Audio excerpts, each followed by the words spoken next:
Good morning everyone. I just fused Monday and morning together. I'll get some hellos out of the way before I move on. But good morning to Water Jabbers, Twisted Smile, Brian Wreck, Viable Ninja, Jetty, Blood Toker, Jacob, my our usual chat troll, Daniel, EDM, Sisu, Brad Burns, Mr. Kerwin, greetings, Connor O'Connor, Golovsky, Crucial Bunny, Bastard Beast, Morning Day. Yeah, can't talk. Excuse the super purple lips. I have become super obsessed with this. Um, this. It's. I don't know. I used it for the dinner thing I went to on Saturday. I wore it again yesterday. I took it off before I went and streamed, but I don't know. I absolutely adore the color, so I keep wearing it.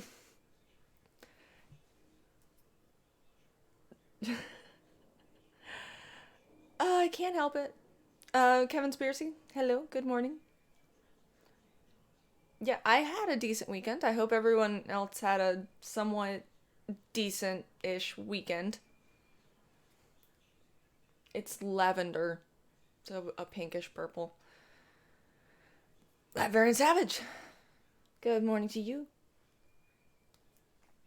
Yeah, I went and spent time with my grandmother. Then I went out to it's like a lunch brunch thing at a way too expensive restaurant that I didn't have to pay for. So it was it was pretty good. Pretty quiet weekend. Played a bunch of Dark Souls. Got a bunch of stuff. Thomas Mayer, good morning. Yeah, I woke up late. Decided I was just going to do eyeliner and do my lips, and that's all you're getting. That's as much effort as I'm willing to put into my appearance this morning. You guys are lucky I brushed my hair.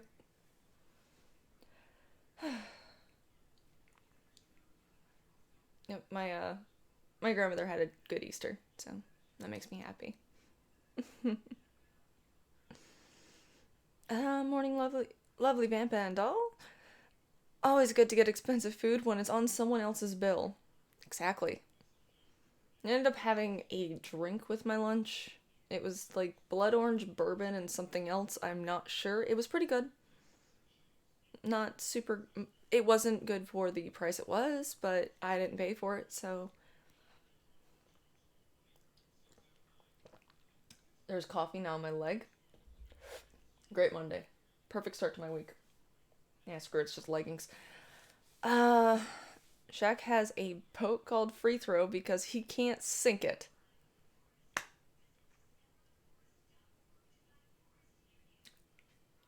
Uh huh. Alrighty.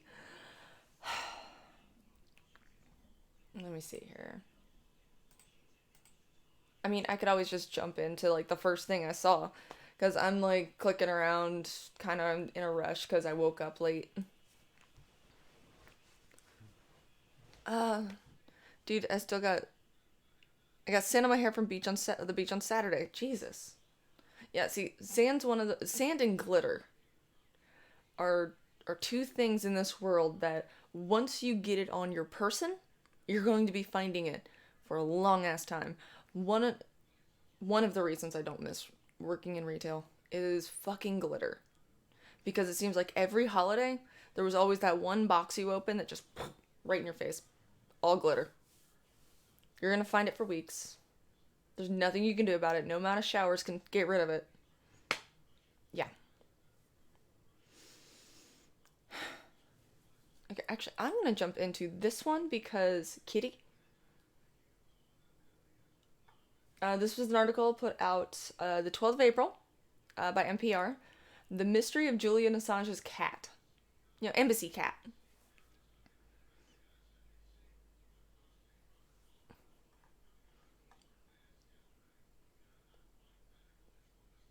Let's see here. Ecuadorian President Lenin Moreno seemed annoyed when he announced an end to the 7-year residency of Julian Assange at the Ecuadorian embassy in London. We've ended the asylum of this spoiled brat, he says. But what about the asylum of Assange's cat? This is what the internet needs to know. What happens to the kitty? The WikiLeaks founder, who was arrested Thursday, has been charged with conspiring to hack into a Pentagon computer network, presumably Assange's alleged illegal interactions with former Army intelligence officer Chelsea Manning are the main interest of law enforcement. Oh, this is why I got the two confused. Then there's a matter of paw enforcement, and it says in parentheses, sorry. Well, hold up, Assange famously acquired a cat. The cat, named Michi, was more well known by its social media moniker Embassy Cat, with more than 30,000 Twitter followers and 6,000 on Instagram, followed the self-described master of counter-pervalence.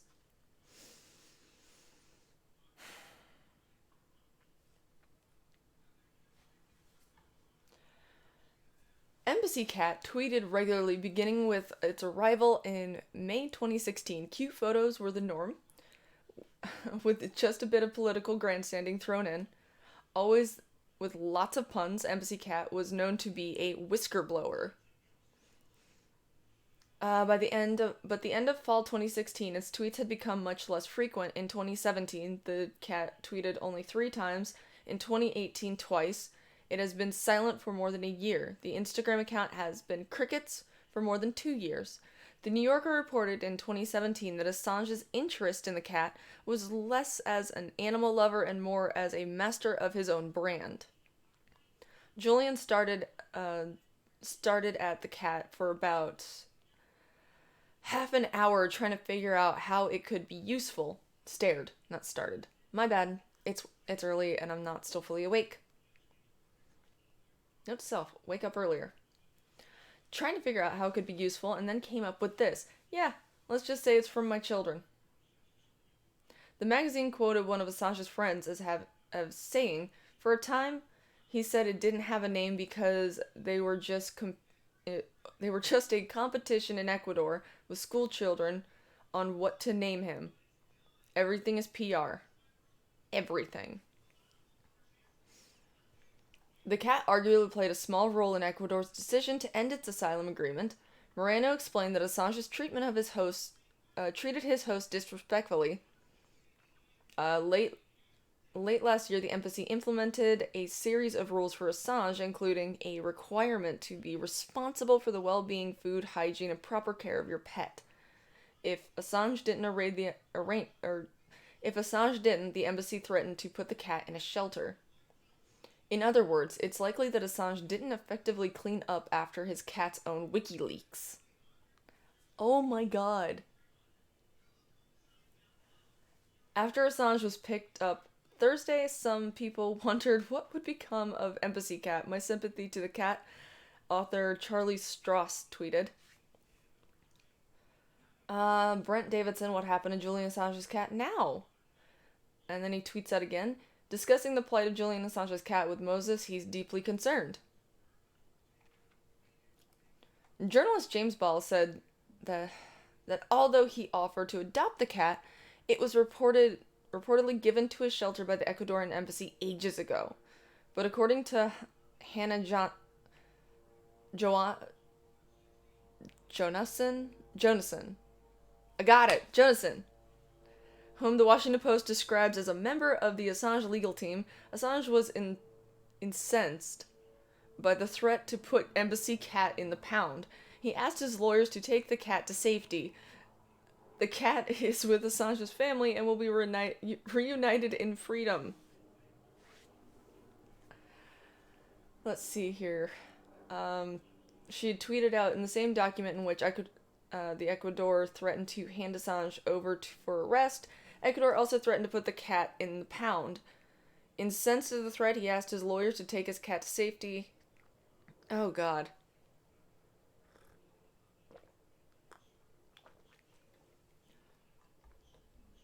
Whether the cat is... wherever the cat is. Wait. It should have been called Mulin. Aww. However, Wherever the cat is, it's no longer at the embassy. The Italian paper La Repubblica wrote in November that the friendly atmosphere at the embassy was gone. Not even the cat is there anymore. With its funny striped tie and ambushes on ornaments of the Christmas tree at the embassy's entrance, the cat has helped defuse tension inside the building for years, but Assange has preferred to spare the cat in isolation, which has become unbearable and allowed it a healthier life.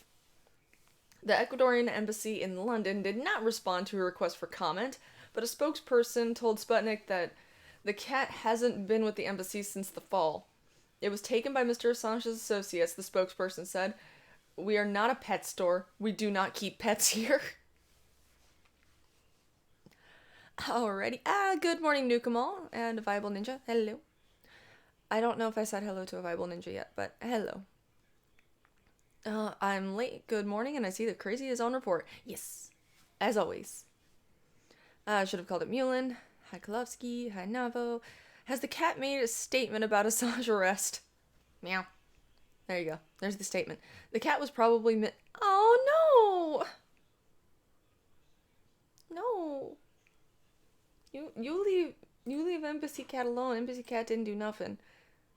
Embassy Cat's just a kitty. I have a sad now. I think every workplace should have at least one cat. Oh, you mean like library cat?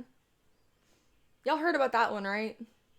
There was a library that had a cat that would just kind of hang out in the library at all times. Some guy wanted to bring his dog in and demanded they get rid of the cat, so the cat got fired. And then there was an international outcry and the cat got his job back. It was, yeah, don't fuck with the internet cats. You don't do that.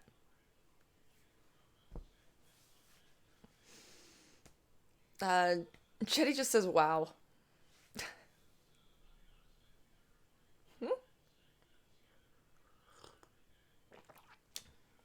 Oh, here's a story out of Nebraska. Why one Nebraska man is grateful for a pothole that went unfilled.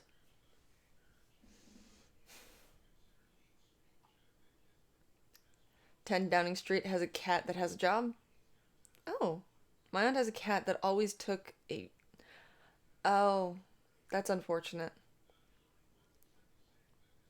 Jenny says, I hope I get to be a cat in my next life. I'm always guaranteed to have a job. Exactly. Let's see here.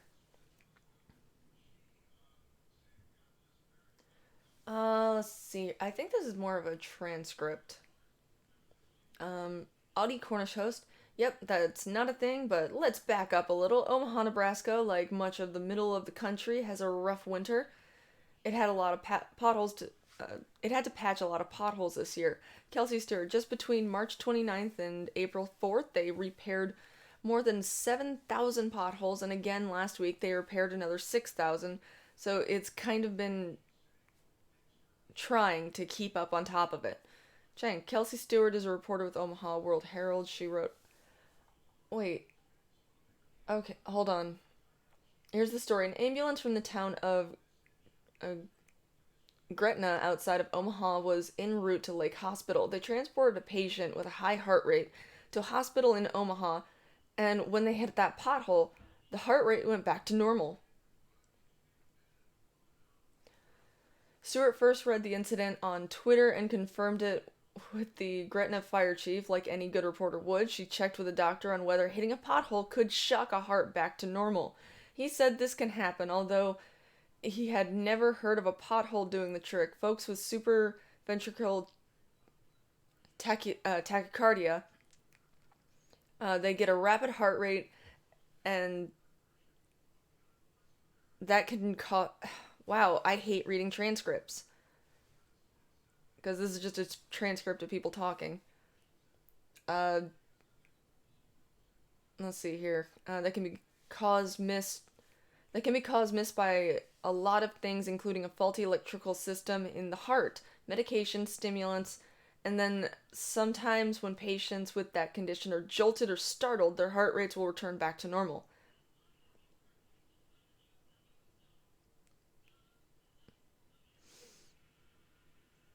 Jesus Christ. It'd be nice if they could just link to the, I don't know, like link to the thread. That'd be much easier. But of course they don't because NPR. Yeah, so apparently some guy was in cardiac arrest and they hit a pothole and he got ripped out of it, I guess. So I guess poor road maintenance for the win. They should go to Michigan. That shit's everywhere. Hello, press. They can't be as bad as some areas in Chicago, or the burbs, I should say. Potholes are life in... Yeah. Vamp, don't read good no... You know what? Let me grab the link to this. Hold on. I'll grab the link to this. I will put this in the chat. You will see why this was so difficult to read. There you go. This one actually kind of made me chuckle. Michigan's second biggest export is potholes. That's not wrong. Not wrong at all.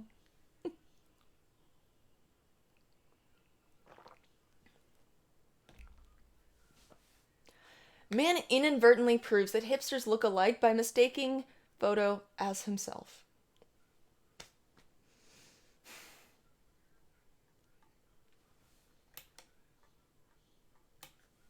It's a running joke that male hipsters all look alike with their flannel shirts, thick beards, and seemingly off-brand attributes. But a comical incident at the MIT Technology Review might just prove that they all really do look alike. The publication recently published an article on a study about Brandeis University about the hipster effect, which studied how nonconformists usually act unconventionally in the same way to end up being exactly the same. What the study found essentially was that when a group of people decided to be different, to do something non-conforming, there comes a point when they all end up adopting the same behavior or the same style. Gideon Litchfield, editor-in-chief of MIT Technology Review, told NPR's Lulu Garcia Navarro for the weekend edition, while the study proves this theory, so does accidentally thinking the edited photo at the top of the story, which featured a man in a plaid shirt with a beanie on, is yourself. Good morning, Baba, and I didn't say it, but good morning, Truck Nuts as well. Yeah, kind of like punk or goth, we all end up just kind of looking the same, essentially. Right after the article was published, MIT Technology Review promptly received an email from someone who claimed he was the man in the photo and hadn't given his consent. He accused the publication of slandering him and threatening legal action. Sissy says, that's one of the fun parts of living in the northern state. You get through 6 months of winter, and then spring greets you with the budding trees, migrating birds, and potholes busting your suspension. There you go. You used a heavily edited Getty image of me for your recent bit of clickbait about why hipsters all look the same. It's a poorly written and insulting article, and somewhat ironically about 5 years too late to be as desperately relevant as it is attempting to be. By using a tired cultural trope to try and spruce up an otherwise disturbing study, your lack of basic journalistic ethics, and both the manner in which you reported this uncredited nonsense and the slanderous, unnecessary use of my picture without permission demands a response, and I am, of course, pursuing legal action. Litchfield and his team quickly checked to see if the model in the photo signed a model release. They contacted Getty Image, which found that the person who signed the model release was not the person who wrote the angry email. After the misunderstanding was cleared up, the man responded by saying, the Getty Images, wow, I stand corrected, I guess. I and multiple family members and a childhood friend pointed it out to me, thought it was mildly photoshopped picture of me. I even have a very similar hat and shirt. Though in full color, I can see it's not the same. Thank you for getting back to me and resolving the issue. Litchfield tweeted this scenario and wrote that the incident just proves the story we ran. Hipsters look so much alike that they can't even tell themselves apart from each other.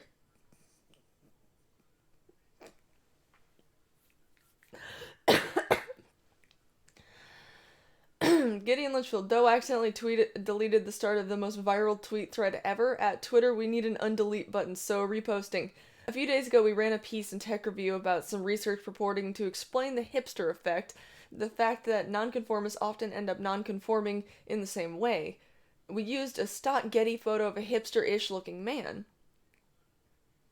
We probably got a furious email from a man who said he was the guy in the photo. He accused us of slandering him, presumably by implying he was a hipster, and of using the pic without his permission. He was too complimentary. He wasn't too complimentary about the story either. As far as I know, calling someone a hipster isn't slander, no matter how much they hate it. Still, we would never use a picture without the proper license or model release, so we checked the license. Eric contacted Getty Images. Getty looked at their archive for the model release and came back with us with a surprising news. The model's name wasn't the name of our angry hipster hater. In other words, the guy who threatened to sue us for misuse of his image wasn't the one in the photo. He misidentified himself. All of which proves the story we ran. Hipsters look so much alike they can't even tell themselves apart from each other. End. I want this article now. Okay. The hipster effect. Let me scroll in here so it's easier to read. Yeah, this story ran February 28th of 2019. Complexity Science explains why efforts to reject the mainstream merely result in a new conformity. You've probably seen this effect, perhaps you're a victim of it. You feel alienated from mainstream culture and want to make a statement that you are not part of it. You think about wearing different clothes, experimenting with a new hairstyle, or even trying unconventional makeup and grooming products. And yet, when you finally reveal your new look to the world, it turns out you're not alone. Millions of others have made the exact same choices. Indeed, you all look more or less identical, the exact opposite of the counterculture statement you wanted to achieve. This is the hipster effect, the counterintuitive phenomenon which people who oppose mainstream culture all end up looking the same. Similar effects occur among investors and in other areas of social sciences. How does this kind of synchronization occur? Is it inevitable in modern society that there are, and are there ways for people to be genuinely different from the masses? Today we got some answers, thanks to the work of Jonathan Tobal at Brandeis University in Massachusetts. Tobal is a mathematician who studies the way the transmission of information through society influences the behavior of people within it. He focuses in particular on a society composed of conformists who copy the majority of anti-conformists or hipsters who do the opposite. And his conclusion is that in a vast range of scenarios, the hipster population always undergoes a kind of phase transition in which members become synchronized with each other in opposing the mainstream. In other words, the hipster effect is an inevitable outcome of behavior of a large number of people. Crucially, Tobal's model takes into account the time needed for each individual to detect change in society and to react accordingly. This delay is important. People do not react instantly with new high-fashion pair of shoes because it becomes available. Instead, the information spreads slowly via fashion websites, word of mouth, and so on. This propagation delay is different for individuals, some of whom may follow fashion blogs religiously, while others may have no access to them and have to rely on word of mouth. The question that Tobal investigates is under what circumstances hipsters become synchronized, and how this varies as the propagation delay and the proportion of hipsters both change. He does this by creating a computer model that simulates how agents interact when some follow the majority and the rest oppose it. This simple model generates some fantastically complex behaviors in general. Tobal says the population of hipsters initially act randomly, but then undergo a phase transition into a synchronized state. He finds that this happens for a wide range of parameters, but that the behavior becomes extremely complex depending on the way hipsters interact with conformists. There's some surprising outcomes too. When there are equal proportions of hipsters and conformists, the entire population tend to switch randomly between different trends. Why isn't clear, and Tobal wants to study this in more detail. Okay, let's hear. Well, off to work. Work day I go. See you later. Thanks for the funny articles, Vamp. You're welcome, Jenny. Let's see. Wow.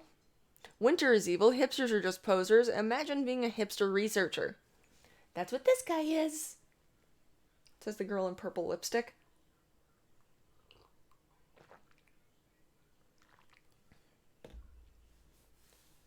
Hi, Adrian.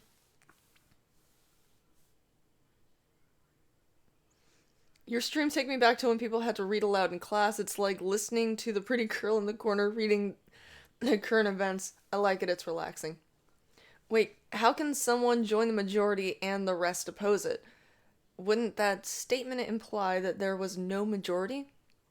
Is there really, though? Food for thought.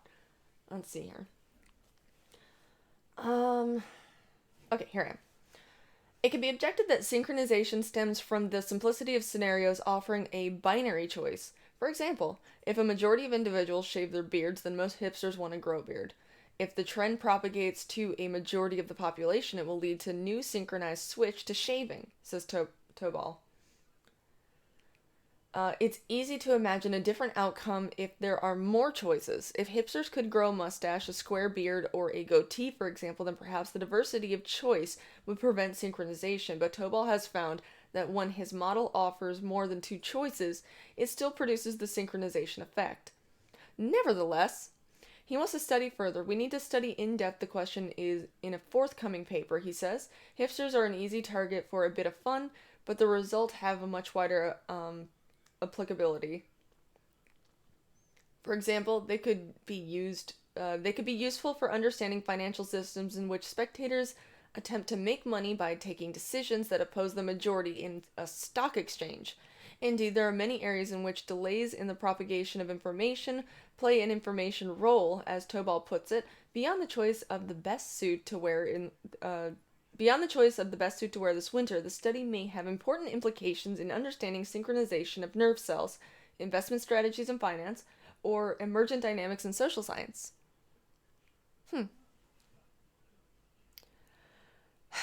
Vamp, I discovered Alex doesn't get religious about college football, so he's not a Texan. Who gives a shit about college football? I don't. I used to live in a state where college football was just like huge. Like college football like in the Michigan, Indiana area is obnoxious. Especially if you happen to live near like Michigan State or Notre Dame. The college. It's fucking obnoxious, the level that people will go to support some people throwing a synthetic pigskin ball around. That's a plane. I don't know if that comes over my mic, but it's there. That was actually really interesting. I do, like, this article isn't even really that bad. But that guy just got so fucking butthurt over this. He was like, oh my god, why are you talking shit about me? What's wrong with you? Oh my god. We don't all look the same. Why are you using my picture? Wait, that's not me? Oh. Oh. Oh. Lies, that is a bird or Superman. Nope. Nothing is as crazy as downtown Toronto during World Cup soccer, except perhaps being in Britain. Yeah, I don't doubt that. That's right, you're Canadian. Fuck. Oh, let's see here. Oh, here's one. I was gonna read this one before, but I got distracted by Florida Man. Dog saved by workers on oil rig 135 miles off the Thai coast. Save the doggo. I care about college football money. I've managed to get a piece of those pies. Well, good for you, Sisu. Someone got something out of it. Workers on an oil rig about 135 miles offshore from southern Thailand noticed something stunning in the water. A dog. The animal swam toward the rig's platform on Friday and clung to it as team members tried to figure out how to save him.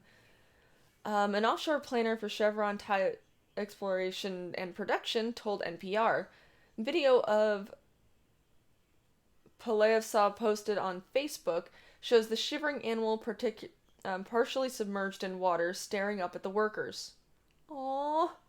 I don't want to show this because my heart, but it looks so sad. Paylor said he and 3 members of his team spent 15 minutes working to secure the dog with a rope and pull him up to safety. They were racing against time, he said, because the seas were becoming rougher. In the first photo he posted, the dog looks exhausted, especially on his eyes. Despondent.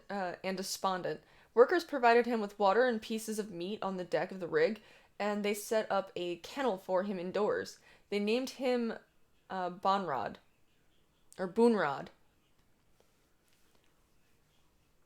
Paylor added a word that means he has done good karma and that helps him to survive. Boonrod. It's not clear how the dog ended up so many miles offshore. Paylor declined to speculate, simply saying that it was still a mystery. The Bangkok Post said the pup is believed to have fallen from a fishing trawler. Boonrod appeared to be steadily growing stronger after eating and napping. After a day and a half, he looked happy and alert, and he was clearly popular with the oil rig team.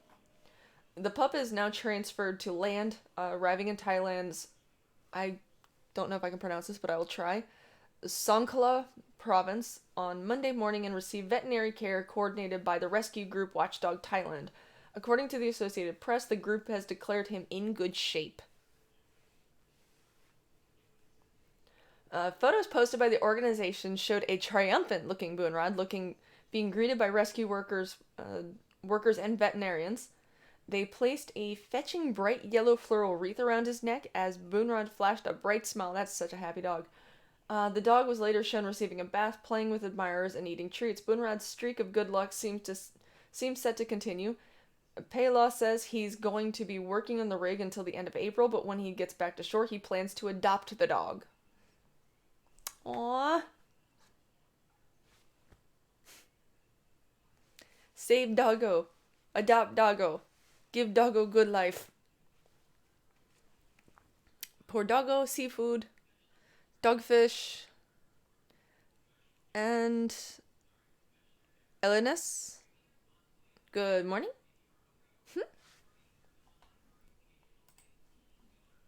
I like feel-good stories.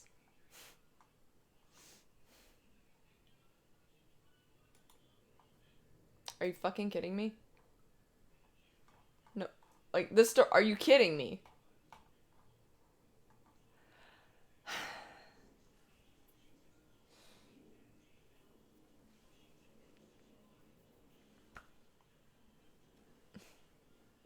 Okay, Mario. Sorry.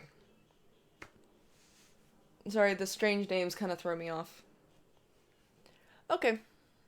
Chad, tell me what you think of this story. Oregon man called police about a burglar. Armed officers found a rogue Roomba.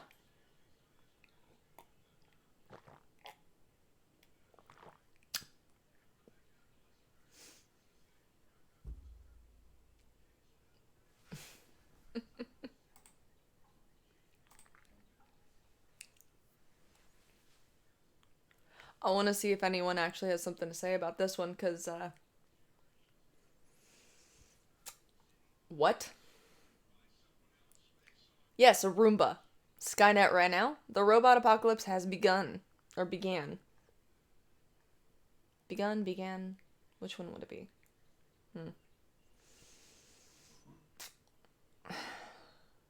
Jesus Christ. A Roomba is a YouTuber. This is a rogue Roomba. Skynet. It's not Skynet. A Washington County sheriff in Oregon says there was nothing unusual about the call. Sure, it was broad daylight, 1:48 p.m. local time exactly, but a crime can happen anytime. So the frantic call from a house guest about a burglar making loud rustling noises inside the house, specifically from within the locked bathroom, deserved an urgent response from Sergeant Danny uh, DePetro, a sheriff spokesman tells NPR. The man had just gone home for the man had just gone for a walk with his nephew's dog, and when he came back, he could see shadows moving back and forth under the bathroom door. Resources were immediately deployed. 3 seasoned deputies, one with at least 20 years on the force, a detective who happened to be in the area, and 2 canine officers from Beaverton Police Department, about 7 miles outside of Portland. They surrounded the Cedar Hills house, then made their way inside, guns unholstered. And the whole time they were yelling sheriff and police, but the burglar wouldn't come out. He wouldn't say anything. DePetro says. Inside, the banging got louder, like a loud thud, thud, thud on glass. The officers assumed the burglar was trying to escape, that he was trying to open a window and jump out and run away. Hearts pounding, guns ready to fire, they counted down, entered the bathroom. But instead of confronting a suspect, they found a rogue Roomba robot vacuum that was apparently doing a very thorough job. It was this little round machine slamming against the glass of the shower wall. And DePetro says, the entire group erupted into peals of laughter. Everyone just started cracking up. It was such a huge relief because it's the kind of situation that could go either way. It could end peacefully or he trailed off.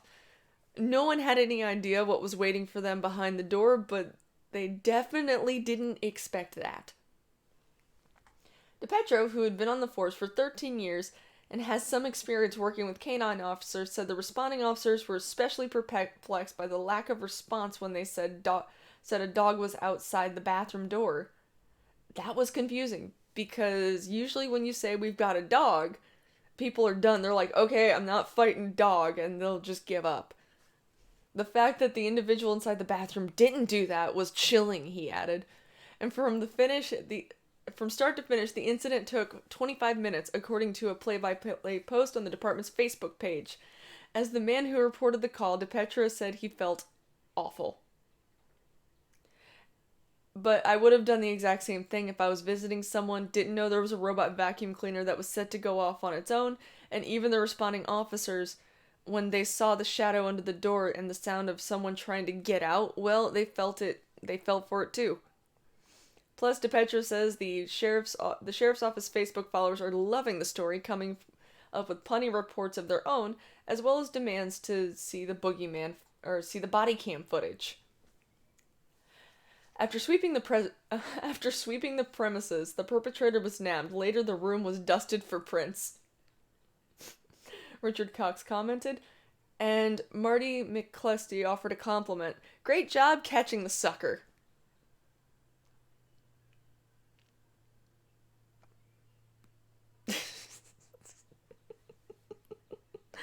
Oh my god. Okay, yeah, that was good. That was good.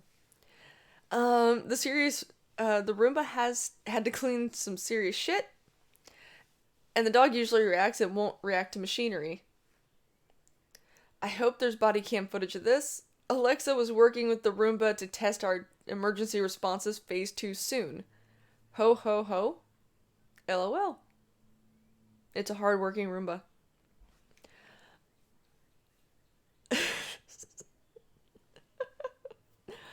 Oh my god.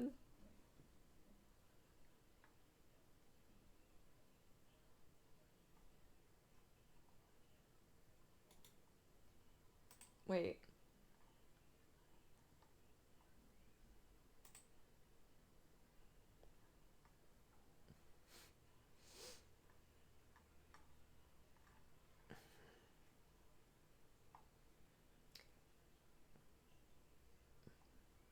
This is California. Authorities conducting a search on a California home said they ended up seizing a ferret and a 5-foot alligator. The Hollister Police Department said officers joined personnel from the California Department of Fish and Wildlife and the Unified Narcotic Enforcement Team in executing a search warrant for possession of restricted species on the home in Hollister. During the search warrant, the officers located a 5-foot alligator, a ferret, and a small indoor marijuana grow. The department said the animals were seized to be taken to a properly permitted facility and plants taken as evidence. Police said no one was home at the time of the search and no arrests were made. Okay. Nope. And that links to this article, which I have to. Florida man, 80, fights alligator in his backyard. Ah, little baby gator. Yeah, definitely. April 17th, an 80-year-old Florida man fought with an alligator for his backyard and was able to contain the reptile before police arrived. Ed Chapman said he took it upon himself to try and capture the 6.5-foot alligator just after 5 p.m. Tuesday in southwest Miami-Dade County. Chapman said his dog Rocco alerted him to the intruder and he used a noose pole to try and ensnare it. I went and got the noose pulled and I got it around his neck, Chapman told the news.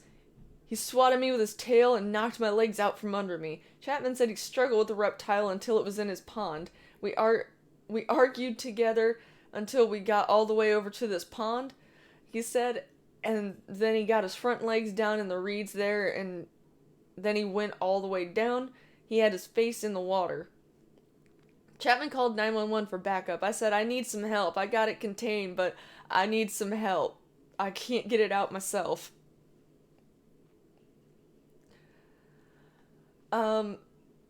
Miami-Dade Police and Florida Fish and Wildlife Conservation Commission officials responded and completed the capture. Chapman said he has experience with dangerous animals. He collects venomous snakes for research and breeds wolves.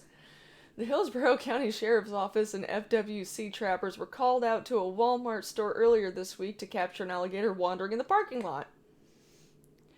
Which links to the parking lot story. Oh my god, I've just segued right into Florida. How does this keep happening? Stop it.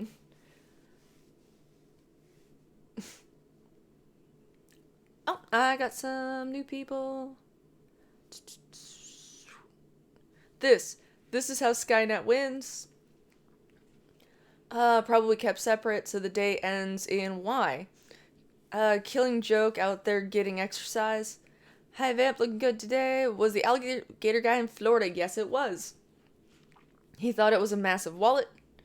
Hi Vamp, looking lovely as always. Thank you very much. Stop Florida? Way to go, old man. Yeah, old dude wrestling alligator in his backyard. Age 80. Was in Florida. This just keeps segueing into fucking Florida stories. Authorities in Florida said sheriff's deputy and professional trapper were summoned to eject an 8.5-foot alligator found in a Walmart store. The Hillsborough County Sheriff's Office deputies responded to a call about an alligator in the Walmart at... I can't pronounce that. Wimawa? I'm going with that. And they arrived to find an 8.5-foot reptile. The Florida Fish and Wildlife Conservation Commission dispatched a trapper to the scene and deputies helped load the gator into their pickup truck. There were no injuries to the Walmart shoppers or the alligator. You know, I absolutely love these stories, especially when they come with pictures, because the gator's just like, what? What? What'd I do? Gator's gonna gator. It's Florida, the twilight zone of the United States. It's the curse of Florida man. Florida wall now. It just wanted a TV. Jesus Christ. Oh god. Florida couple. This is just it's Gator Monday, I guess. A Florida couple says they were stunned when they looked into their backyard pool and spotted a gigantic alligator at the bottom. sent to Evans said they were checking the yard for potential hazards before letting her dogs out Monday morning in Palm Beach Gardens when she spotted a massive 9-foot alligator in the bottom of her pool. Evans' husband Mike says she was expecting a small reptile when his wife summoned him to the pool, but he was shocked by the alligator's size.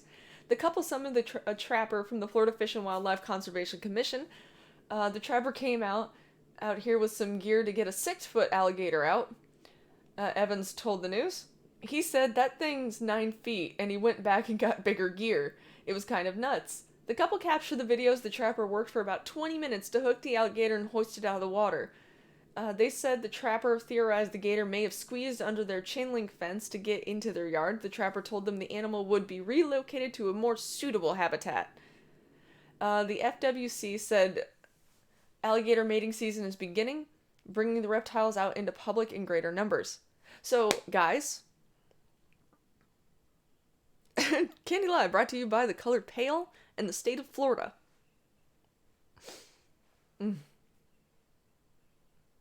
Florida is the retirement state for every psycho criminal and serial killer that never got caught. Possibly? Very probably. It's the cursed Florida. Okay, I already read that one. I always feed them. The alligator is going to the farm. Rip. Yeah, Nat is right. You could use a steak and some sun. I eat a lot. I'm just skinny. Leave Florida alone, says William. William, no. I'm not leaving Florida alone until it stops doing crazy shit. And I don't foresee that happening. Like, at all.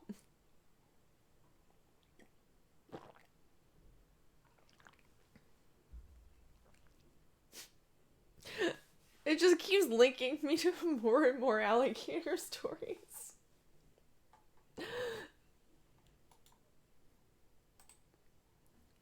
Alligator weighing about 750 pounds removed from Florida parking lot. An alligator weighing around 750 pounds was removed from a business park's parking lot in southern Florida this week. The 12-foot reptile, estimated to be at least 60 years old, was spotted Thursday in the Juniper Commerce Park, officials said in the Facebook post. It was carefully removed without harm from the area and relocated to a safe place, the police reported on Facebook. The post drew several hundred responses. He's been around for a long time. I guess he was just catching some Florida rays. The ABM Facility Services called the police about a very large alligator in its parking lot. Wow, that's a dinosaur. That's one big gator, Sergeant Eric Frank told the news. When he saw the reptile with 3 other officers, Troy Nelson, a Fish and Wildlife Conservation Commission trapper, was summoned to retrieve the gator. The officers helped him remove the reptile. The gator had minor injuries to his tail and was missing a leg, Frank said. The alligator had absolutely no problem moving around. Once the trapper was able to put the trap line around its neck, the gator was rolling, growling, and thumping all over the place. He was not very happy to be encountered with us. The police said the gator will be rehomed, quote-unquote, to a breeding program farm in Central Florida. The average size of a male alligator, according to the Smithsonian Zoo and Conservation Biology Institute, is about 11 feet, and they can reach 1,000 pounds. The gator's gender was not revealed. Probably male. Probably an old, cranky male gator. It was missing a leg! No pictures of the missing leg, though. Jesus Christ, Gator's seen some shit. Joke of the story of a psycho criminal that never got caught. Last year, I fed a 2-footer pizza right out of my hand. That's not smart. Going down the gator hole. Older gators tend to be missing a limb, mostly from other gators. Yeah, life gets at you. Oh, this one's out of Georgia. We've moved on from Florida. We're just in alligator stories. It's Alligator Monday. March 2nd, an alligator weighing an estimated 700 pounds and measuring 13 feet and 4 inches was found in a ditch in southwest Georgia.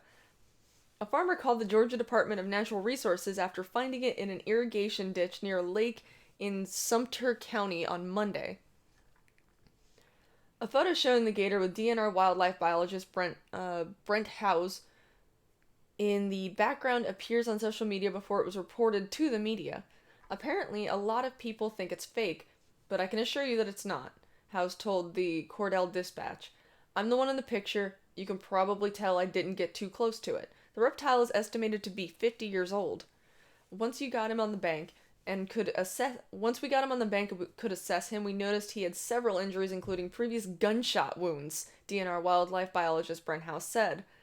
Because he was in poor condition, the gator was euthanized. Alligators don't treat humans as a food source. You're perfectly safe. These animals exist. They've been here for centuries. They've been existing with people for centuries, and they're going to continue to. By avoiding human contact, alligators can grow to a large size. This guy was hiding pretty good to get that big. Sarah Hansen said, spokeswoman for the DNR in USA Today. She credits the state's alligator management program, including putting yellow tags on their tails to watch and keep track of the population. Alligator hunting season is August 17th through October 8th, and a permit is required to legally hunt them in the state.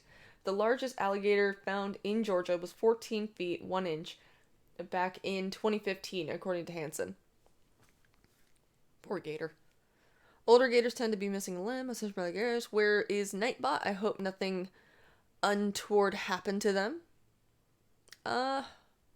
Actually, that's a really good question. Where the hell is my Nightbot? Hold on. Now I want to know. Where are you, Nightbot? Log in with YouTube. Mine? Allow. Oh, that's what it is.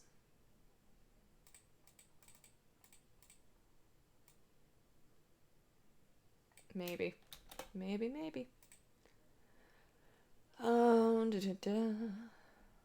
gotta go to my dashboard. We killed the Nightbot.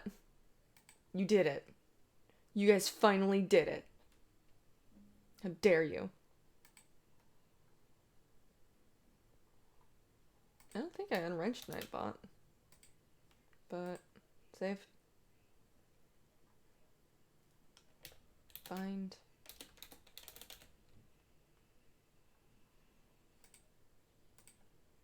Yeah, Nightbot's still a mod. That's weird.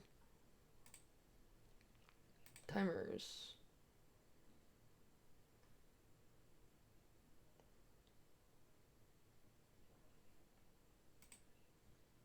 I don't know. It should kick back up again. Anyway.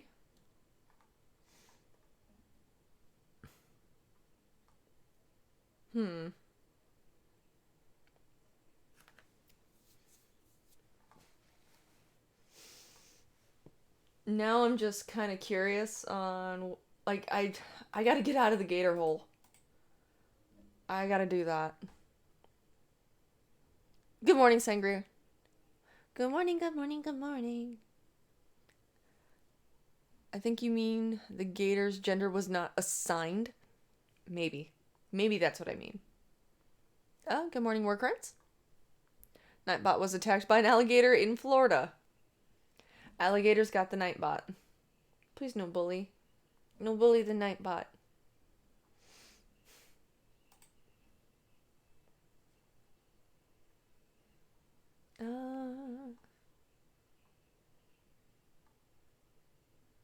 Huh. It's kind of cool. Don't autoplay. It's a really short one, but this is actually really cool. A girl visiting a North Carolina beach with her family made an unusual and rare discovery. A shark tooth that could be up to 3 million years old. Middle schooler Avery Foth was at the beach Monday in North Topsail when she found a fossilized tooth from a megalodon, a massive shark that went extinct millions of years ago. I'm looking around and I see something buried in the sand. I uncovered it and it keeps coming, and it's a big tooth. And I hold it up and I'm screaming for my mom, Foth told the news. The girl and her family were engaged in a friendly competition to find shark's teeth. Her sister found several teeth, including great white shark teeth, but nothing approaching the megalodon tooth size. I was pretty surprised that she found one. I've been looking for 25 years and I haven't found anything, Foss' father said. I was really shocked and excited for her that she found something that big. Jesus Christ. That'd be fucking cool. Holy shit. Newsbot.exe. Good morning, Fails.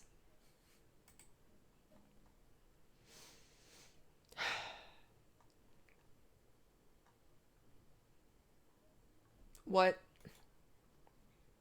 This is just flipping animals. A sheriff's deputy body cam is recording on a Chicago highway when she got out of her vehicle to round up a loose donkey. The Cook County Sheriff's Office said the donkey was spotted in the middle of traffic Thursday on Interstate 90 near Arlington Heights Road, and the deputy was able to escort the animal to the side of the road. The sheriff's office tweeted body cam footage of the deputy's donkey encounter. The donkey, which was found to be named Dusty, was returned to his owner. Shrek was nowhere to be found, the officer quipped. Yep. Good morning, Boston. I finally left Twitch after these years, and it feels liberating. Damn. Hi, Thales. Morning. Out of context, I was shocked and excited she found something that big. She had to get some ass.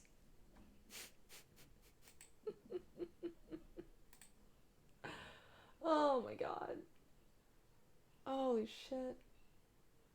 Yeah, okay.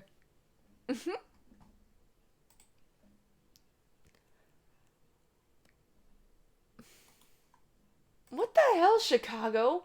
Loose monkey found a Chicago ambulance service garage. An animal control officer responding to an unusual call in Chicago ended up rescuing a monkey at an ambulance service garage. Chicago Animal Care and Control said officers responded Wednesday to reports of a stray monkey in the ambulance service garage, and they arrived to find the scene exactly as described. Our staff responded to a call of a stray monkey in an ambulance service garage, the agency said on a Facebook post. We've rescued her and are working to reunite her with her family. The post said officials are working to identify the owner of the escaped pet and will verify that they have proper state and federal permits to keep the exotic animal. Immediately. I mean, you know what? There's something wrong with Florida. Because this website will go to read more. Stolen monkey returned from Florida Zoo in good health. Small monkey stolen from Florida Zoo. Monkey spotted next to Florida apartment complex pool. What is wrong with Florida? What is wrong with Chicago? What is wrong with these places? I'm broken. What the fuck?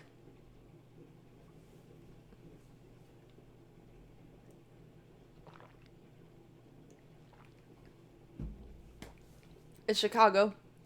Monkey assumed it would get shot and went to the ambulance. Those are crazy places. You must never go there. Donkey shows a thing mostly south of the border, so I can imagine these escapes happen more than we like to admit. I can't speak about Florida, but Chicago is run by Democrats. Florida has different laws to allow the crimes to be reported before charges are proven. Florida definitely has a Sasquatch. Hands up, don't shoot. I think I figured Florida out. Do enlighten. I don't have this plugged into speakers. I'm drinking coffee and doing bad lip reading a vamp.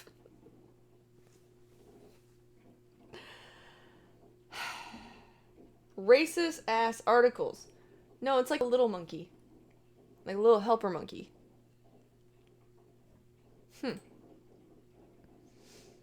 Yeah, that's great. Let's go to the let's let's look into the monkey stolen from bleached brains.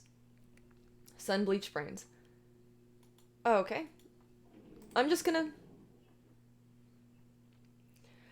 Police have been searching for a small 12-year-old monkey believed to have been stolen from her enclosure in a Florida zoo.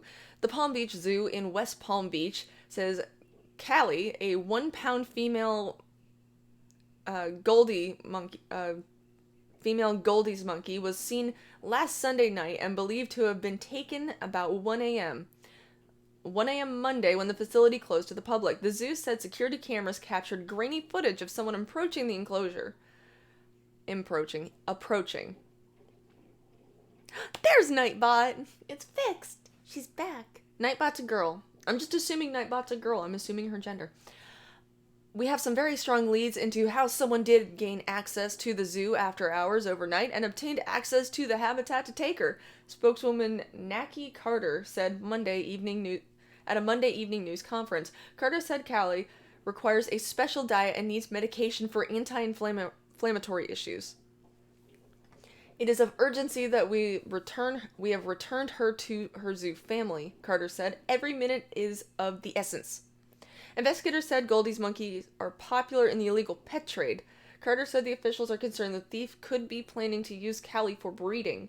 She's holding a pretty high value, upwards of $10,000, Carter told reporters. That is very somber thought for us to have to be thinking about and contending with, but it is. When we think of motive, it's where our mindsets are immediately. Well, next one. A 1-pound monkey stolen from a Florida zoo has been recovered and returned to the facility in good health, police say. The West Palm Beach, Florida department tweeted earlier Monday morning that Callie, a 12-year-old Goldie's monkey, was back home at the Palm Beach Zoo. It's unclear how police located the monkey and whether any arrests were made in the theft. Callie's doing well considering she has been without her medication for days. Margot McKnight, zoo president and chief executive officer, said in a written statement, "Our animal care team is monitoring her closely and our goal is to reunite her with Quito, her mate, as soon as we know she's healthy." Zoo officials said Callie requires daily medication for inflammation issues. Callie has been abducted from her enclosure by someone who cut through the surrounding mesh about 1 a.m. 1 a.m. Monday, zoo officials released grainy security cam footage of the incident. The zoo said Callie is very likely valued at $10,000 in the illegal pet market. Robots don't have gender? Shut up, Jabbers, you bigot. A 1-pound monkey. Jeez. You can run a zoo, but you can't afford to install security cameras? Kinda public safety concern, what'd you think? Showed feet yet? Nope. The Spaniards invaded, so the natives let loose horrible curse invoking the spirits of Florida man. You can see the result. Damn. That makes more sense than anything else I've heard. I will also go with drugs in the water. Polly's robot in Rocky 4 was pretty hot. Oh, Jesus. Nightbot hanging around on chat alleys all hours of the damn clock. Yeah. Nightbot's a digital hoe. You have a legit sounding news reporting voice, lol. I can sound professional when I want to be. Okay, close all these. Okay, now I've just gone down I went down the gator hole. I'm now going down a monkey hole. I don't understand what I'm doing. The monkey was a trained...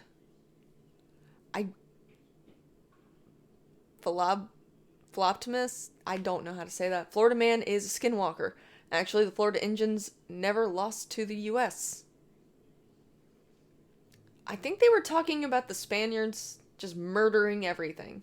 Because that's what the conquistadors did. That's why they get called conquistadors. They conquer.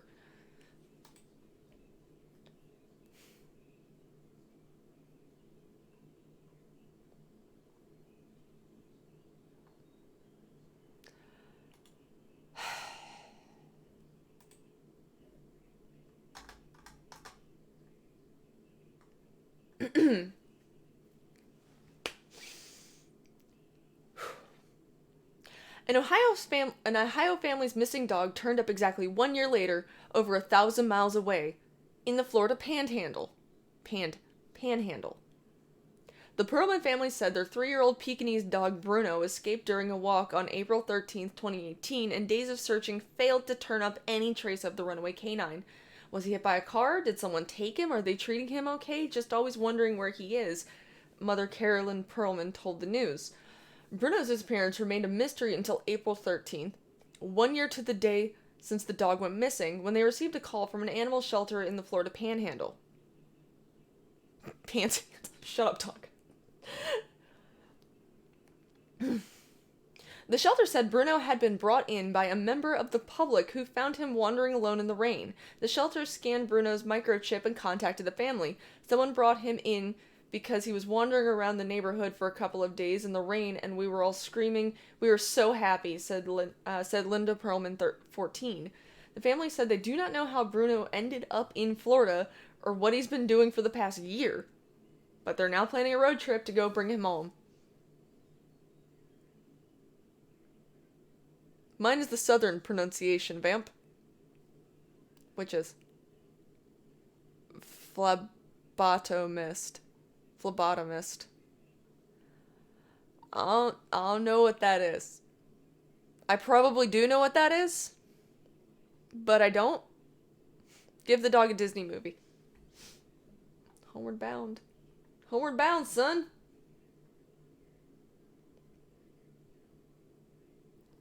Jesus Christ, puppy.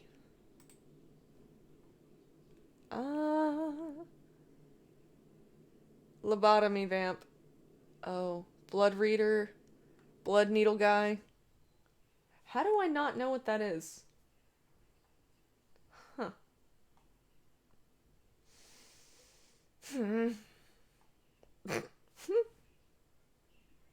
Why did this get posted twice? I don't know, this got posted twice. It's just Animal Monday. Police warn of goose attacking Walmart shoppers. Police in Indiana share an unusual warning about a goose blamed for attacking at least 2 shoppers in a Walmart parking lot. The Fishers Police Department said the goose attacked at least 2 people at the local Walmart store on Tuesday morning without being provoked. Geese are mean. Geese are fucking mean. Police said the shopper suffered minor injuries from the encounters. Geese can be territorial and aggressive. Be aware of your surroundings and keep a safe distance from wild animals, police wrote, using the hashtag Goose Rage.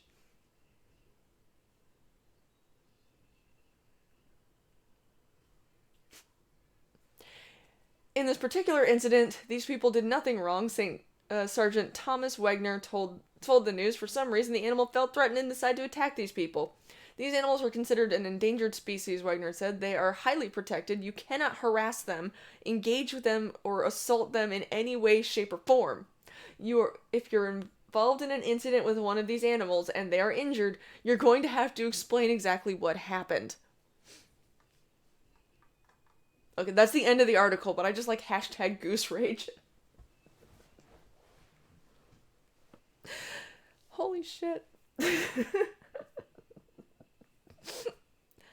Geese, another animal that when they get caught doing shit, they just look at you like, what? These guys pro. That's true. It's too early, need coffee. Deport Canadian geese now and build the skywall. Hashtag not all geese. They're a protected class. Gas the geese. Bird war now. Hashtag geese rage. Goose rage.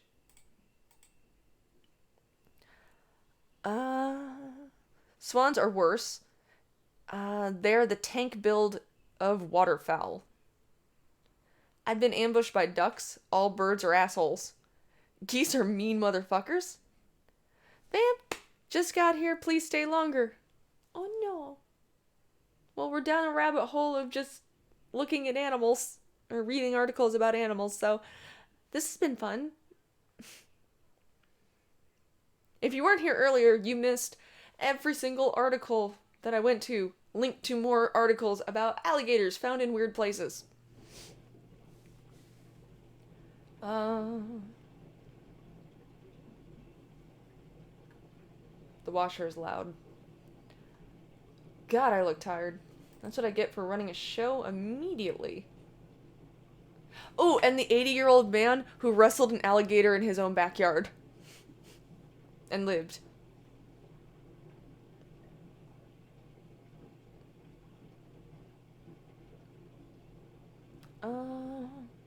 Holy shit.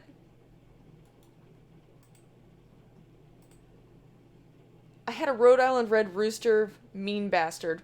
Worse than geese. Super short, but this is kind of cool. An Arkansas woman known as Granny Hulk broke a world record for deadlifting just 3 months shy of her 70th birthday.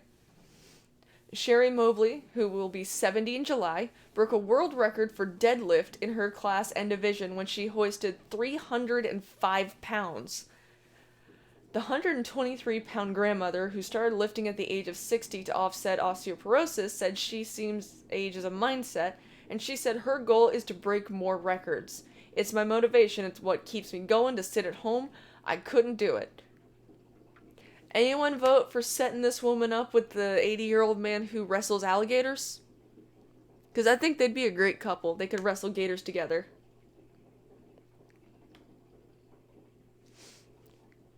Rhode Island Red, my second favorite breed of chicken. 305 pounds. Woman's fucking 70.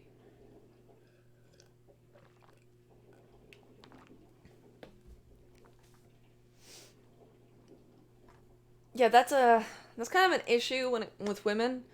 As we get older, our bone density kind of gets. That's why you usually always hear about old women breaking stuff, and it's because we lose the calcium in our bones a little bit easier than men. I think there's theories that it has to do with the estrogen. So if we don't keep active, we lose bone density, and then they become more frail. So this is her way of doing it, and I applaud you, madam. Awkward pauses. Like a match made in Australia. I vote yes on that. Great lady, I approve. Anyway, more geese. Why am I being called from California? What the fuck? No. Alrighty. Hi, Nightbot.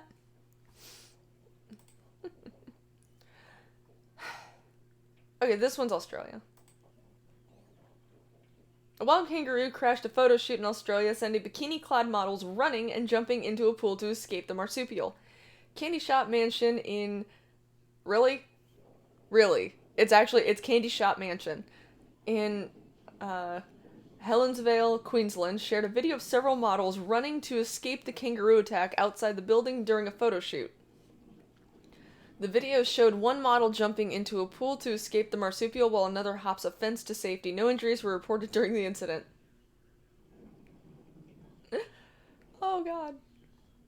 Yeah, you should look that one up.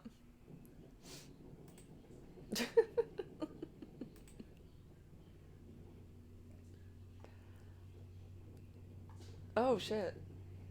Oh no. Oh no no. A videographer taken behind the scene. Blech.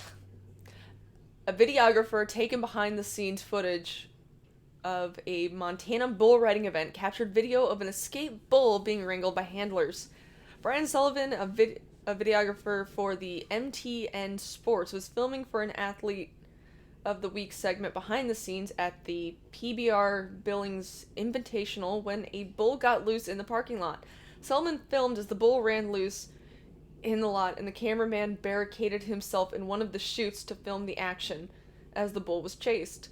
The handlers were able to capture the bull before it caused any damage or injuries. And Jim Johnson is essentially saying the kangaroo was on Thought Patrol. I think you are correct, sir.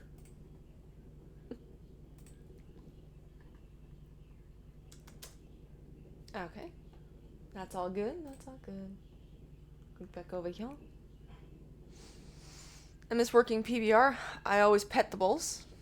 Oh shit. No shit. Wait. God damn it. A French woman broke a world record for running a marathon in high heels when she finished the Paris Marathon with a time of 6 hours, 4 minutes, and 7 seconds. Christy... That is a name. That is a fucking name. Holy shit. Okay, here's a name. Paste. There you go. That's a fucking last name. Christinelle. Of Powell smashed the record previously set at Chattanooga, Tennessee marathon by a U.S. woman Irene Sewell, who ran the 29.6 miles in 7 hours, 27 minutes, and 53 seconds. The French woman said her accomplishment was inspired by her partner, who joked that she should try to run the marathon in her heels after watching her sprint to the car in the rain about a year ago.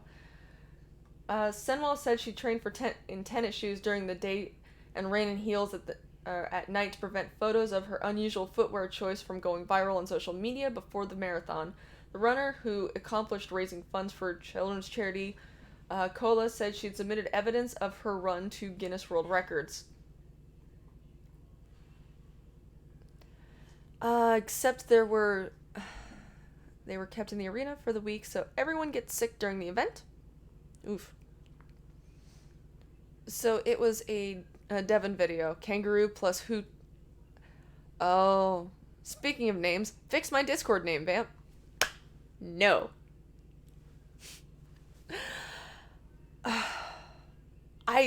That's a fucking last name. What the fuck? I just wanted to see a woman running in high heels. God damn. Police probe origins of loose rarebird in Britain. Wait.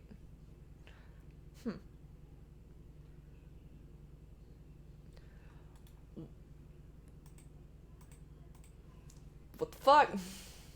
Police in the Netherlands said it took about 10 officers to round up a pair of wallabies that escaped from the zoo.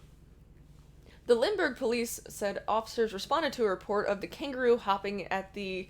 I'm not even trying to pronounce that. Some Dutch highway early Monday, and they arrived to find the animal was a wallaby, the smaller cousin to a kangaroo.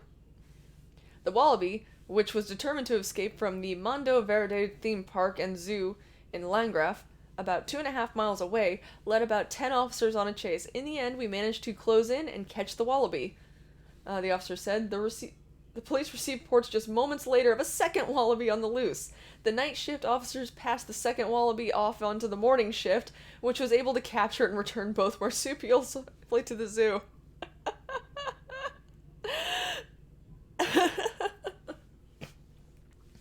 Holy shit.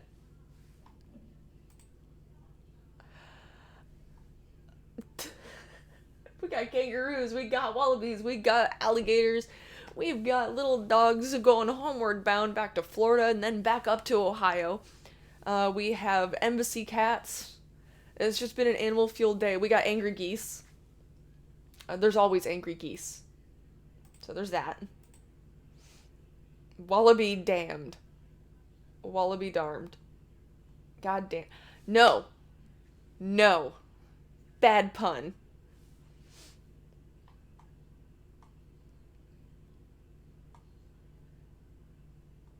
You know what? I'm just gonna keep going.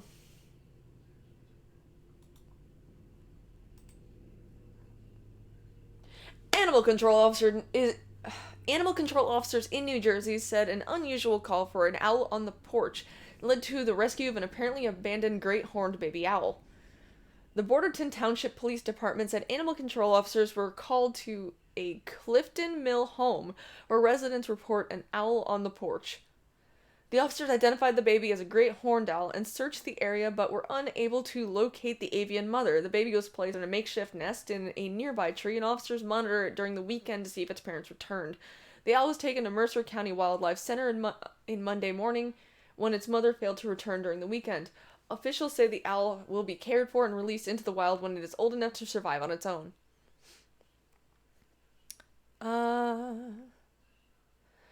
I thought it was a decent pun. Shut up, Thrax. Bad pun. I'm as angry as a goose, and I'm not gonna take it anymore. It's stupidly smart. Who was on the porch? It just says owl on porch. Owl on porch, please respond. I'm calling the police. Man trades 2 cases of beer for unicorn sheep. An Australian man said he used 2 cases of beer as a bartering tool to rescue a unique unicorn sheep from the slaughter. Michael Foster, a veteran stock agent, said he was checking out a flock of sheep when he came across Joey, a sheep with one of its horns directly in the middle of its head. I thought it might have been a joke to start with, and I thought, yeah, it looks like a unicorn, Foster told the news. I've been a stock agent for about 6 years, and it's definitely the first time I've come across anything like that, Foster said. To the best of our knowledge, it's the only one in Australia. Foster and Joey said Joey was destined for slaughter, but he was able to save the animal's life by trading 2 cases of beer for the sheep.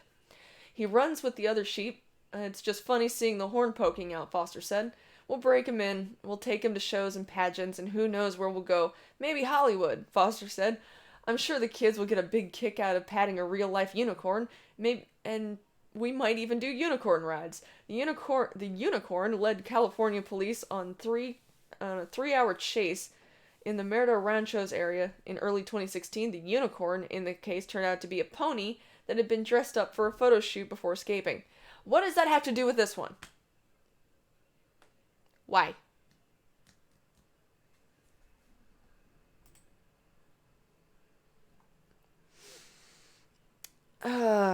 Your mom said your Eggos are ready at Bastard Beast. Unicorn sheep. Hogwarts mail isn't what it used to be. Derp sheep. Why was he checking out a flock of sheep? I think that's what he does. Breeders often do that. I just filled my tax papers for my part-time law consultant firm. Tax as fuck. Good morning, Killing Joke. Coming right near the end. Jesus. Hippos were called river horses in ancient Greece. Pliny the Elder had them scouted for a description, and that's where the name came from, as they were described as river horses. What the fuck? Okay. At least this isn't Florida. This is not Florida. An animal rescuer in South Africa shared video of an unusual call to remove a Nile monitor lizard found in a gas station toilet. Nick Evans shared a video of his visit to the BP station in Reservoir Hills, Durban, where he had been told a lizard was spotted in the bathroom. I was informed that a Nile monitor lizard had found its way into the public toilets of a petrol station. It needed rescuing, so away I went. As you can see, the frightened lizard was wired and defended itself desperately and painfully for me, not understanding I was wanting to save it, not kill it, Evans wrote. Evans said he was eventually able to wrangle the reptile. It was later released in a beautiful natural area. Rhinos were described as horned horses, thus the myth unicorns is undone. Shut up. Savage-ass river horses. Yeah, hippos are extremely dangerous.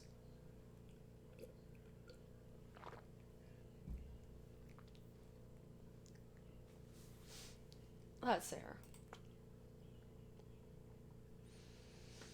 Okay, I think I already read that.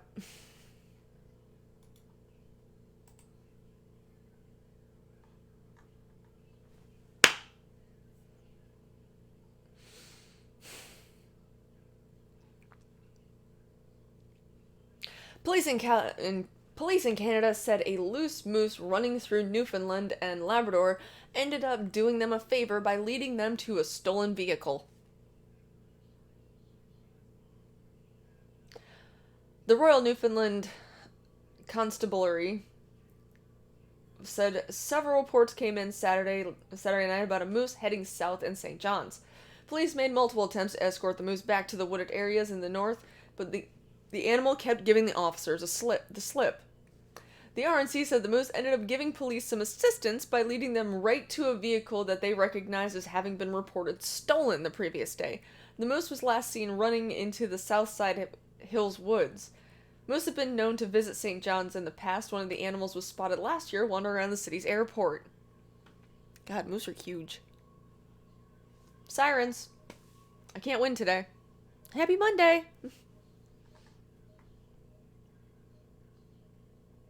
What? A man filming flood damage in North Dakota came across an unusual scene, a moose taking a ride on a floating chunk of ice. Brent Berry said he was filming from a helicopter in Cartwright area when he spotted the moose perched on an ice floe in the Missouri River. A moose catching a free ride down the Missouri.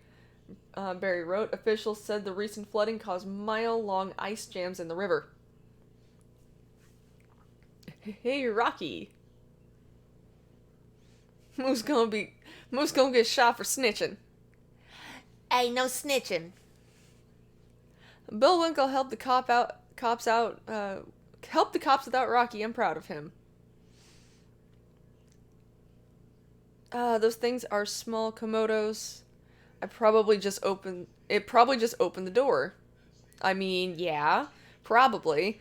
Moose gonna get shot for snitching. Sounds like a truce. Bible Ninja says, at Killing Joke, are you a criminal on the lam who fled to Florida, live out his days on the back of his earnings gained from a life of nefarious means? Maybe. You'll never know, and he'll never tell, because he ain't no snitch, and he's not snitching on himself. Stephen Hall, Goat 23 train never to be forgotten incident. I don't know, let me look. I'll see. There's another fucking plane. Are you kidding me? Are you kidding me? I don't know if I actually want to read this one. This one's gross.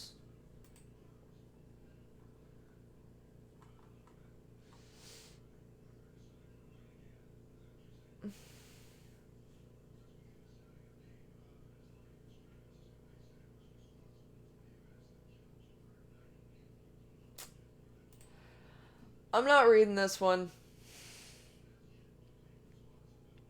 I was on the train at the time. No. I want nice stories. Oh god, if Vamp thinks it's gross. Yeah, it's pretty bad when I'm just like, no. Mm-mm. Oh! Yay! I can finish out with this. Alligators, drugs, and theft, oh my. New list show top 10 Florida man stories. Throwing an alligator through a Wendy's drive-thru window? Only in Florida. On October 25th, Joshua James became a classic example of a so-called Florida man when he threw a live 3-foot alligator through the drive-thru window in a Wendy's in Lahachie? Maybe? Lahachie, Florida? It's an action that earned him charges of unlawful possession and transportation of an alligator, as well as a top spot on the new list of the top 10 Florida man stories. What exactly is a Florida man? The Miami Herald's Howard Cohen started listing a few hallmarks of a typical Florida man story to NPR's Lulu Garcia Navarro. A Florida man tends to generally have to have firearms, locations help, bodies of water, theme parks, Walmarts, Taco Bells, fast food places like that, alligators for sure, reasons for arrest, injuries, Cohen said, drugs and alcohol could be part of it, and like we said, animals, and those would include reptiles in particular. Bye! The volume of wacky stories involving elements like these in Florida led to tropes of a Florida man becoming infamous. In 2013, a Twitter account popped up devoted to curating these stories, and Florida man quickly became a meme known as the world's worst superhero. Florida man steals 33,000 worth of rare coins, cashes them in to Coinstar machine for $29.30. Not to be left out, a Florida woman Twitter account quickly followed, proving the absurdity exists among all genders. Florida woman holds up male truck with toy gun, flees on tricycle. You guys want to hear that one? That's it. Truck nuts for 5. Coffee. I appreciate you, sir. Madam. I don't really care what your gender is. I'm just gonna call you sir. Yeah, no, I'm gonna read this one. A woman was arrested for armed robbery and assault with a deadly weapon after police received a call reporting she was pointing a gun at people while riding a tricycle, then robbed a postal truck, WBBH-TV reports. Last week found that 52-year-old Lita Charismos... I can't say names. Crazy bitch. Riding a tricycle while holding a handgun that turned out to be a toy. Police drove beside her and told her to drop the gun. She complied and put her hands behind her back while in the grass, police said. She told police she was God and said the voices in her head were telling her to do things. The victim said she was pointing the toy gun at the mail carrier and forced him to give her a package out of the truck. After receiving the package, she rode away on her tricycle. No one was hurt in the incident, and police arrested her at the scene. She is currently being held in jail on a $25,000 bond.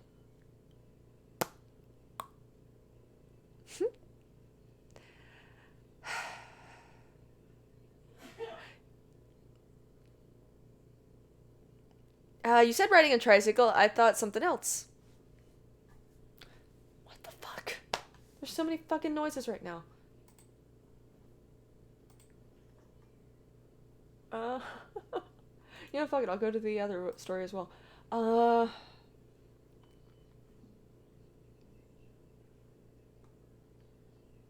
Okay. Damn it, I thought that said something else.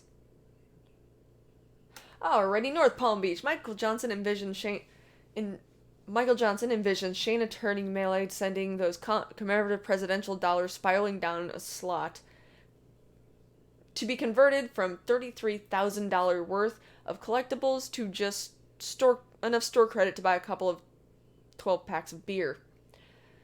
He easily had $33,000 worth, and he dumped it in a Coinstar machine, Johnson said.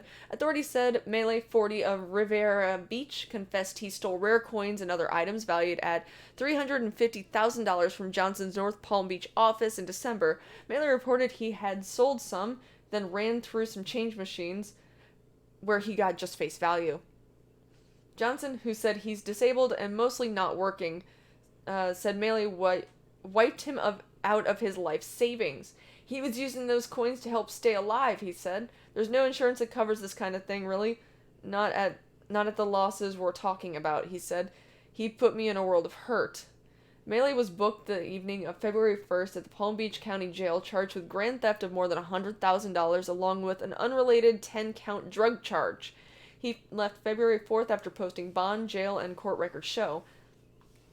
Melee could not be located for comment. A North Palm Beach police report shows no address and telephone number shown for Melee was disconnected.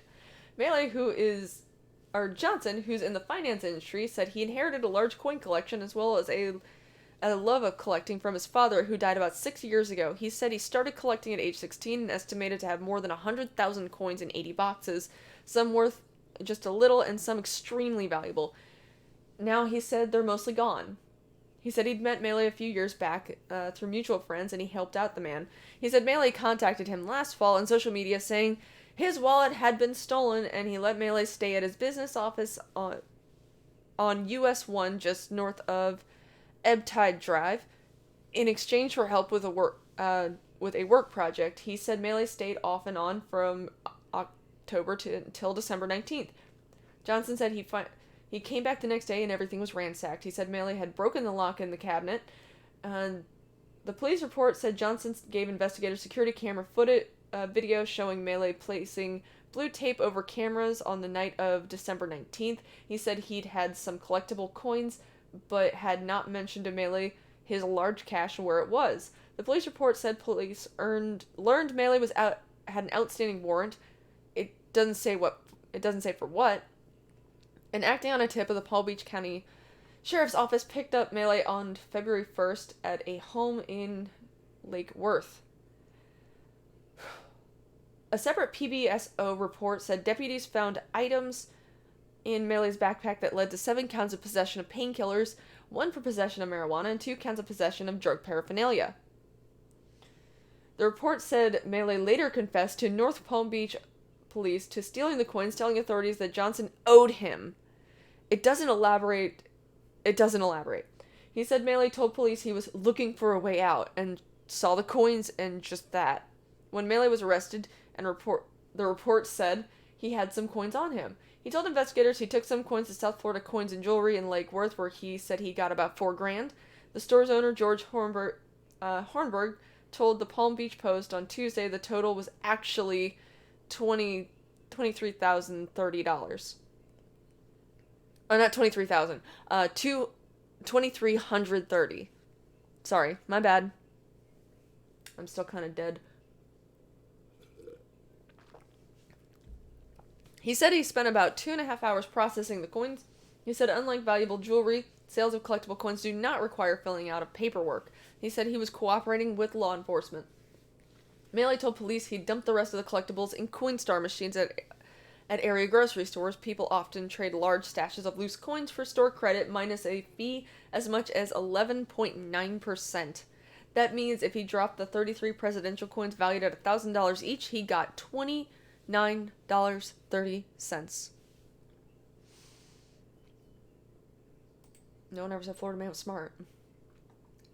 Back to the other article. Wondering how to assess the true level of Florida-ness in a Florida man or Florida woman story? As it turns out, a new analysis of Florida man stories conducted by the Miami-based injury claim coach looks a precise percentage of Florida hallmark present in sample Florida man articles. For example, 13.3% of their sample articles involved alcohol, 12.5% involved assault without a deadly weapon, and 4.9% mentioned alligators. From this, the injury claim coach team created the FLORIDA man scoring system to qualify the Florida man-ness of any article appearing on the web. In their system, nearly every Florida man story contains one of the following categories: firearms or other weapons, locations, objects, reason for arrest, injuries, drug and alcohol, and animals. There are more key characteristics of Florida man, though. Humor. For the most part, they're all wacky and like, you just laugh, Cohen said. But why are there so many wacky people in Florida? Part of it is due to the state's open record laws, he said. These laws allow reporters to access police reports and mugshots, so those stories are accessible. A lot of times, the mugshots are telling in themselves. Florida man just has just this reputation. I don't know if it's because it's so far down south, everything wacky settles. Just falls from the top of the state and rolls down here. Mirror, mirror on the wall, who's the Florida of them all? Besides the tale of Joshua James, here are a few other stories that scream Florida man along with their original list rankings. Number 2, Florida man, a reptile store owner, Benjamin Herman Siegel, slapped his employee with a bearded dragon lizard after swinging it around the air. He also put the lizard in his mouth during the odd attack. Florida man has a scale. We have lovely beaches.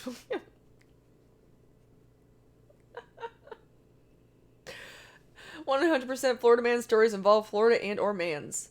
Most people in Florida are from up north. Number 6, a naked Florida man, John Hennessy, danced in a fire and chanted in gibberish while wielding a knife. While officers arrived on the scene, he grabbed a large wood stick and started swinging it at them. Police later guessed that Hennessy may have consumed psychedelic mushrooms.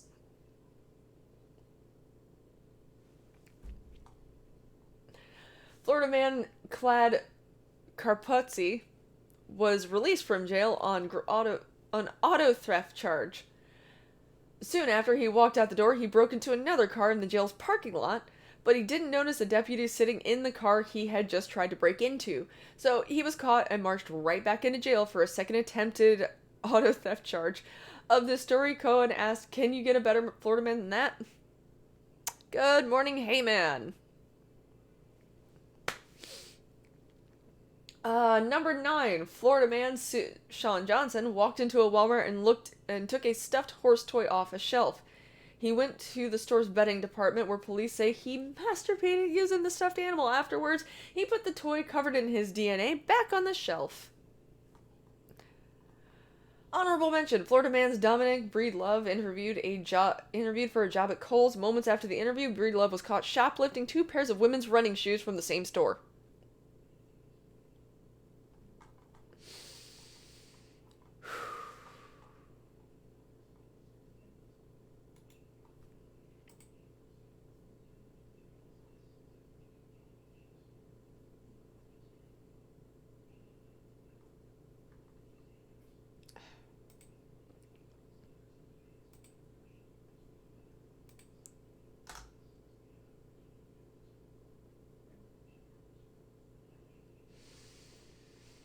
Oh, God.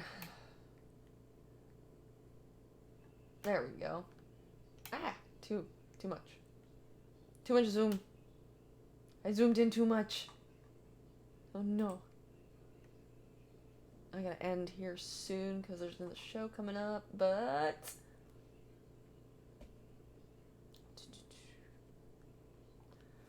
The Florida man who said he didn't remember going to a Honda of Ocala and taking 2 large screen television sets, putting them in an SUV on the showroom floor, driving through the dealership's double glass windows, crashing into another vehicle, or abandoning the SUV at the entrance of a subdivision. That's what Marion County deputies say Vance L.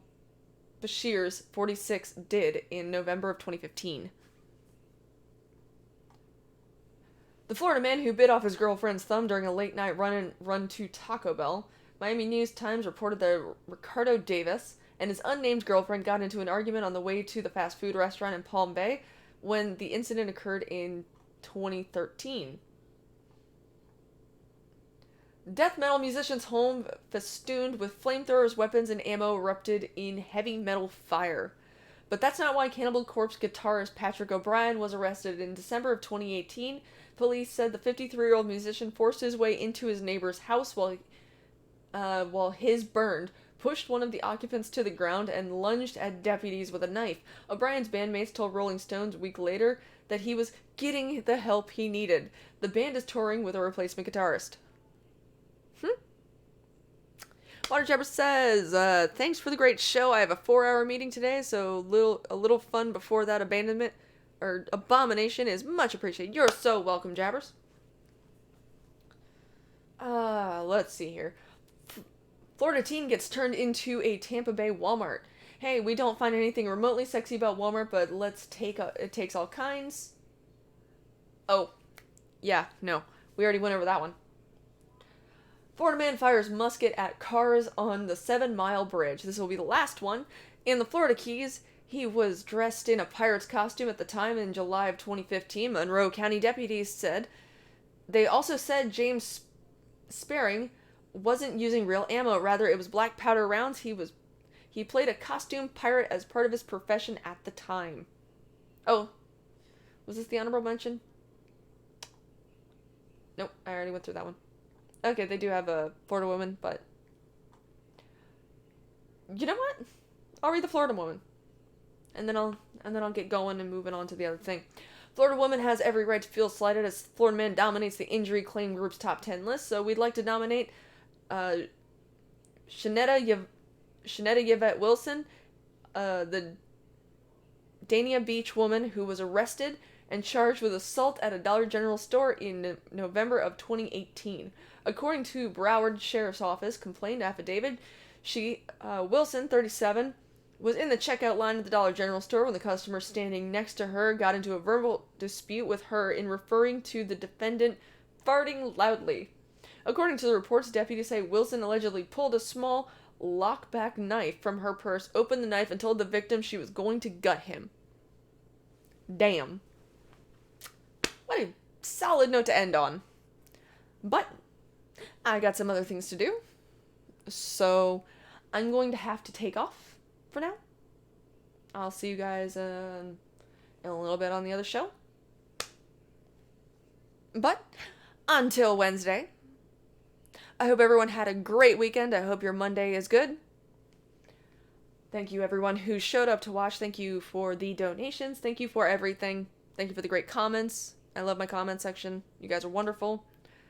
But I'll see you guys later.